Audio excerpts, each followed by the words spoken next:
Déjà, par rapport au Bénin, pour ce que je sais, qui est ma réalité, c'est que la question de l'autisme n'est pas encore véritablement connue. L'autisme n'est pas connu et on ne dira pas que ce n'est pas connu, mais Canet n'est pas encore né dans ces régions. Donc, ce n'est pas encore déjà décrit et nommé. Donc, il y a de la symptomatologie, il y a des éléments qui se présentent, des signes qu'on voit au niveau des enfants, mais sur lesquels on n'arrive pas encore, les parents n'arrivent pas, dans un premier temps, à s'imaginer déjà que c'est de l'autisme. Il y a des professionnels également qui n'en ont pas la connaissance, qui n'arrivent pas à dire aux parents ce que c'est. Ce qui fait que la prise en charge aussi n'accompagne pas véritablement. Donc, pour le moment, c'est qu'il faut parvenir à nommer véritablement la chose, à la décrire, et puis pouvoir l'inscrire dans des actions de prise en charge.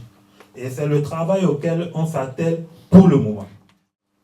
Ceci permet déjà aux acteurs eux-mêmes de se tracer une route, de savoir de quoi il s'agit, qu'est-ce qu'ils font.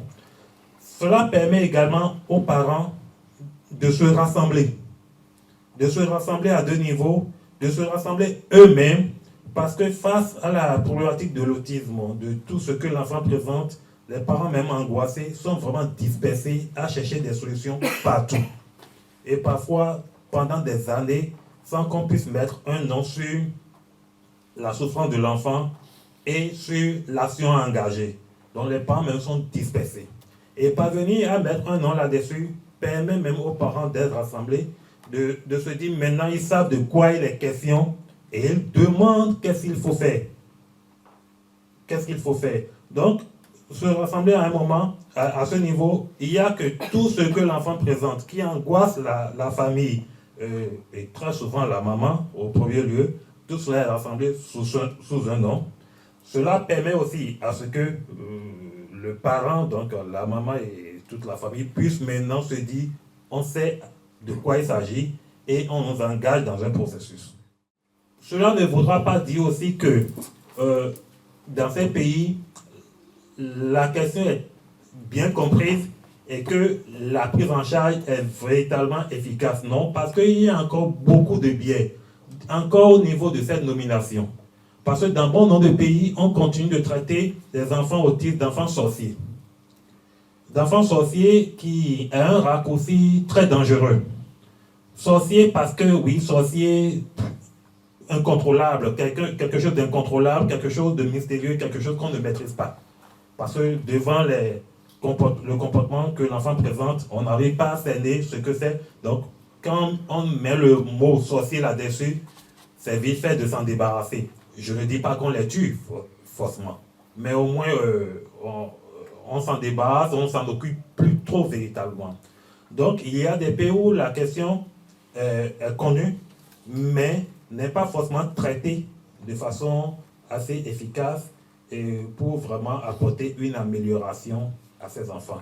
Ça fait partie aussi de ce travail qui est inscrit dans les actions des associations qui travaillent en AAA, Afrique Autisme Alliance. Donc, de faire connaître la chose, de pouvoir démystifier, de pouvoir dire ce qu'il est et ce qui n'est pas, et pour pouvoir engager des actions vraiment plus efficaces pour la prise en charge de ces enfants et l'accompagnement des parents.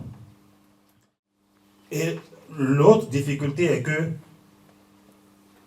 tellement la chose n'est pas véritablement connue que cela ne s'inscrit pas encore dans les priorités de santé publique.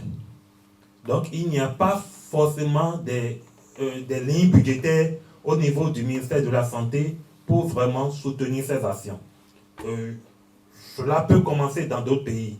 Mais pour ce qui est du Bénin, par exemple, ce n'est pas encore le cas. On y travaille et il faut pouvoir le faire avec les familles qu'on a pour le moment. Or, la demande est vraiment énorme. Et dans cette demande énorme, il y a pas mal de vendeurs d'illusions qui s'infiltrent pour proposer par exemple, des opérations en Inde pour guérir l'enfant de l'autisme. Et des parents sont prêts à vendre leur maison à étage à plusieurs millions, rien que pour mener le seul enfant en Inde pour qu'il soit guéri. Et heureusement, il y en a avec qui on travaille, qui leur disent, bon ok, je suis d'accord que vous amenez votre enfant en Inde, mais il faut aller voir telle personne d'abord. Si après l'avoir vu, vous êtes toujours prêt à partir, vous allez partir. Et on a déjà reçu pas mal de parents, de familles comme ça, qui étaient prêts à voyager pour l'Inde, mais après qu'on a eu à les rencontrer, ont compris et ont su de quoi il s'agit et se sont inscrits beaucoup plus dans une action de prise en charge autant qu'on peut pour le moment. Donc au niveau étatique, puisque ce n'est pas véritablement connu, il n'y a pas d'études épidémiologiques qui disent à peu près quelle est la prévalence. Donc il n'y a pas une action santé publique pour cette problématique.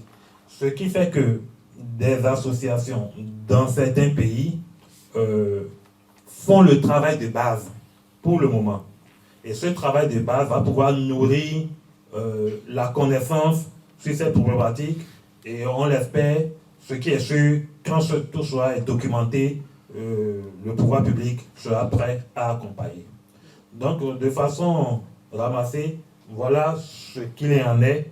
Et tout ceci est quand même relatif parce que dans certains pays, cela varie légèrement, mais de l'idée globale de la question de l'autisme dans les pays, c'est cela. Ce n'est pas très connu et parfois on émet un peu des noms qui ne sont pas adaptés. Les professionnels ne sont pas nombreux à connaître la chose et à être formés, ce qui fait que le dépistage est précoce et tardif n'est pas effectif et donc la prise en charge aussi n'accompagne pas.